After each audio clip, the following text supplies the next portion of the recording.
You're listening to The World at 8 with Lynne Moser. The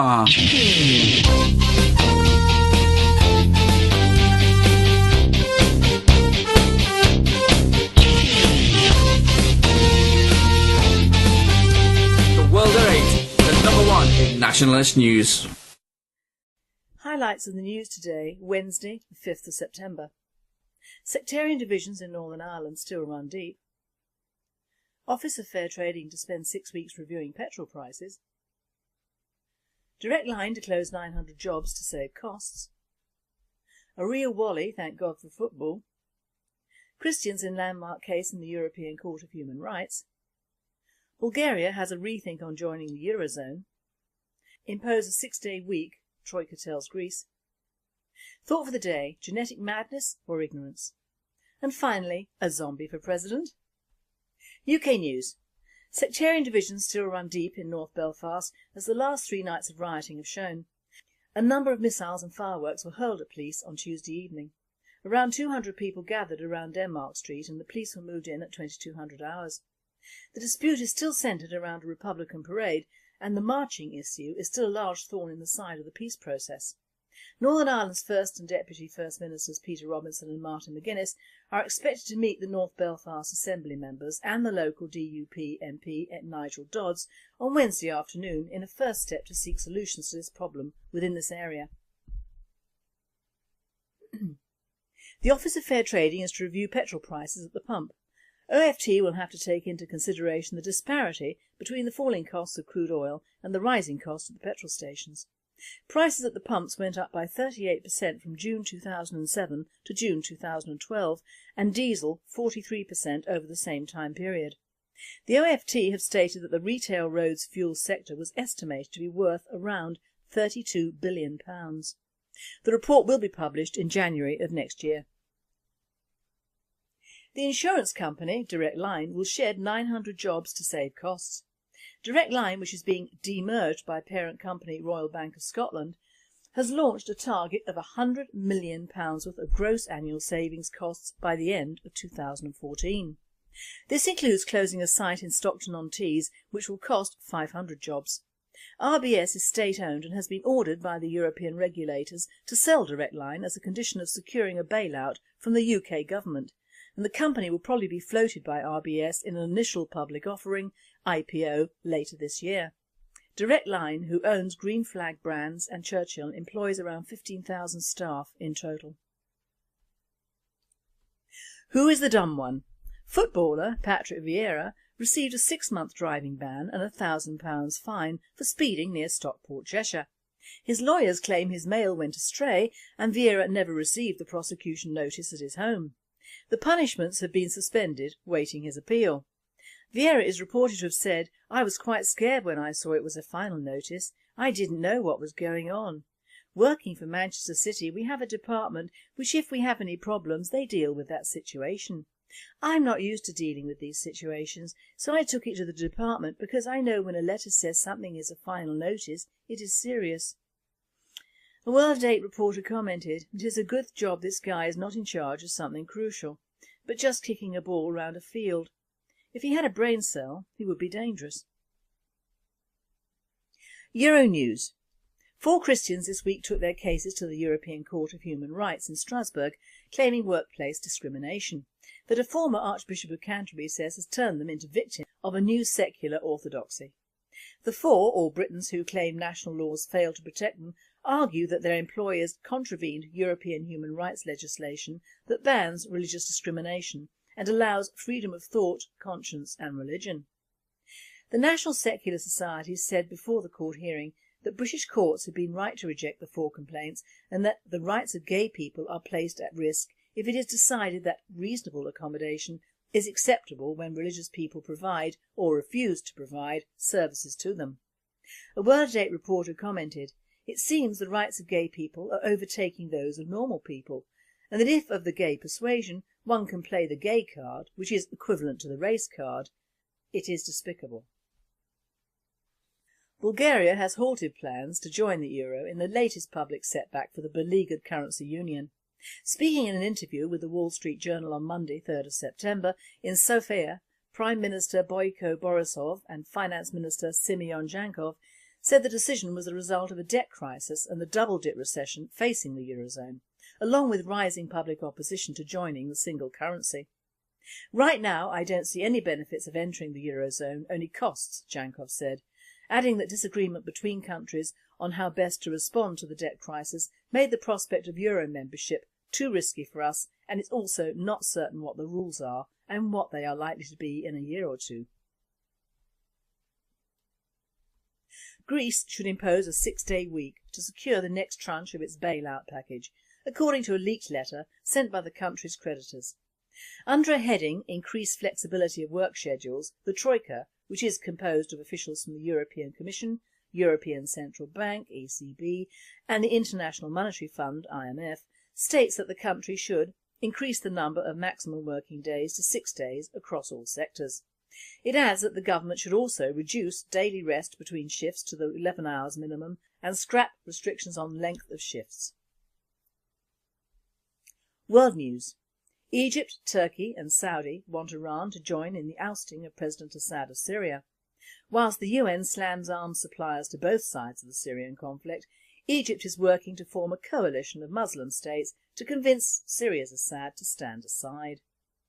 Egyptian President Morsi said the time had come for Syria to change and not wasting time speaking of reform. This time has passed now. Now it is time for change. Assad must learn from recent history and step down before it is too late. A World Date writer has commented, "The lessons of the ever-failing so-called Arab League are legendary. They should look after their own democracies and leave Assad to his problems, which have been increased thousandfold by both the UN, the West and these Muslim fundamentalist countries. Leave Assad alone. He is the only Muslim leader who is not under the green Islamic thumb, and long may he remain so." Thought for the day: genetic madness or a clever ploy? What happens when people get too educated? I mean, what happens to the world in general when some people really reach the highest level of education and knowledge? Is it like the Tower of Babel and we incur God's wrath for overreaching ourselves or for altering the course of natural life? I am a great believer, and I mean I believe in a natural order, a structure to nature and man, and although I may be a right-wing Luddite, I believe in the higher order from whence all things come, despite science, not because of it.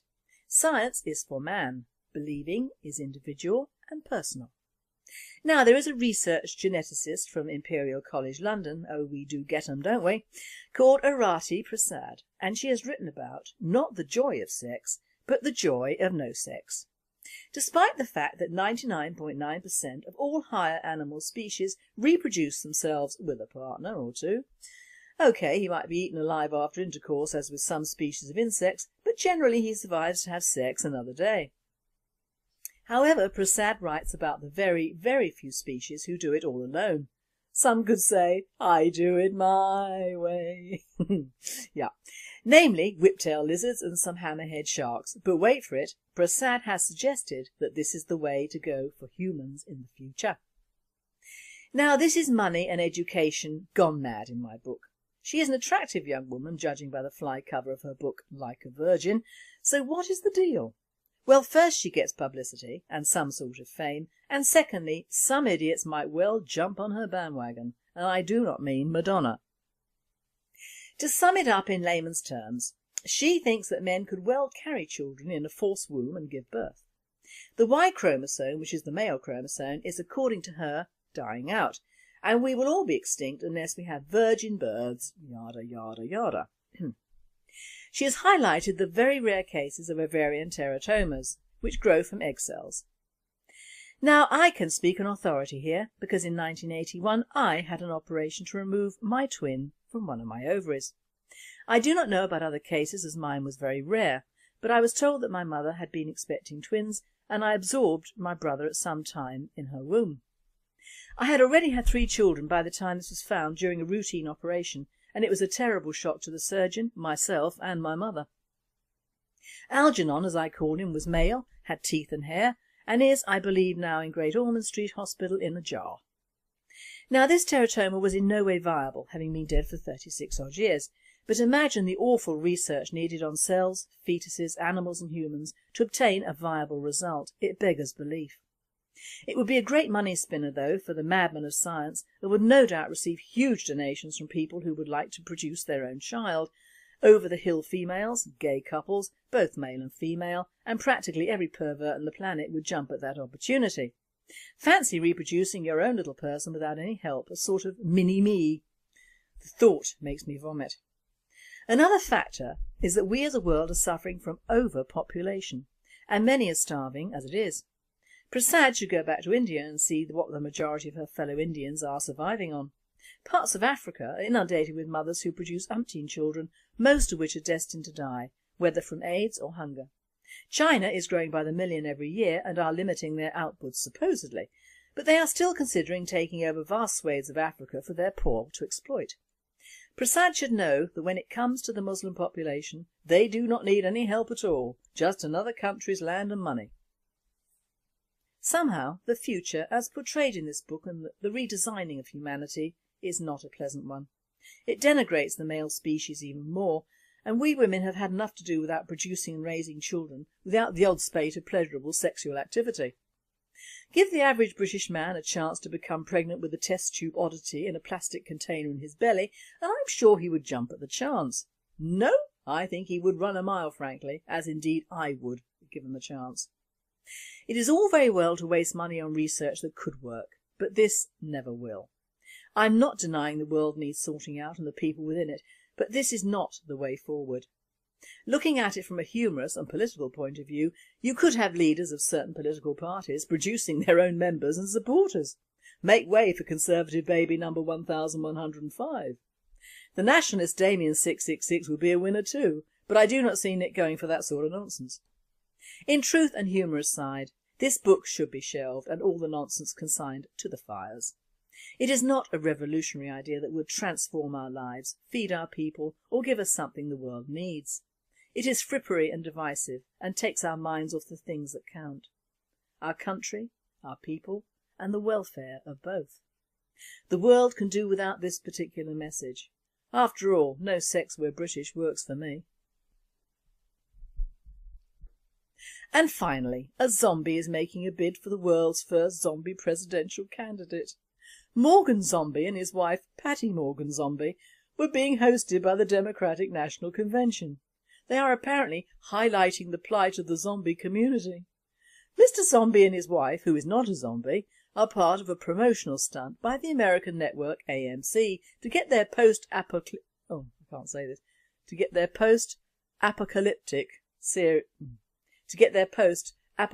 TV series The Walking Dead on a Dish network that dropped them after a contract dispute.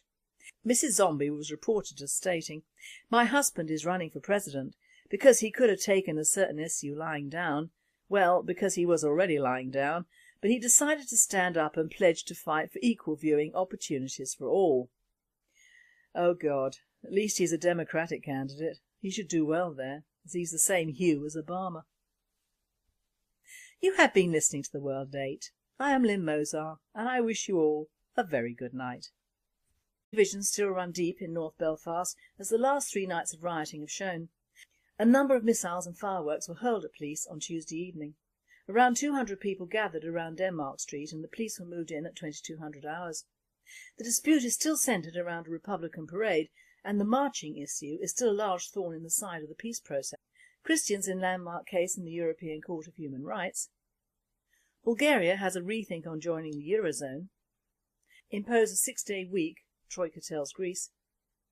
Thought for the day, genetic madness or ignorance? And finally, a zombie for president? UK News. Sectarian... You're listening to The World at 8 with Lynne Mozar.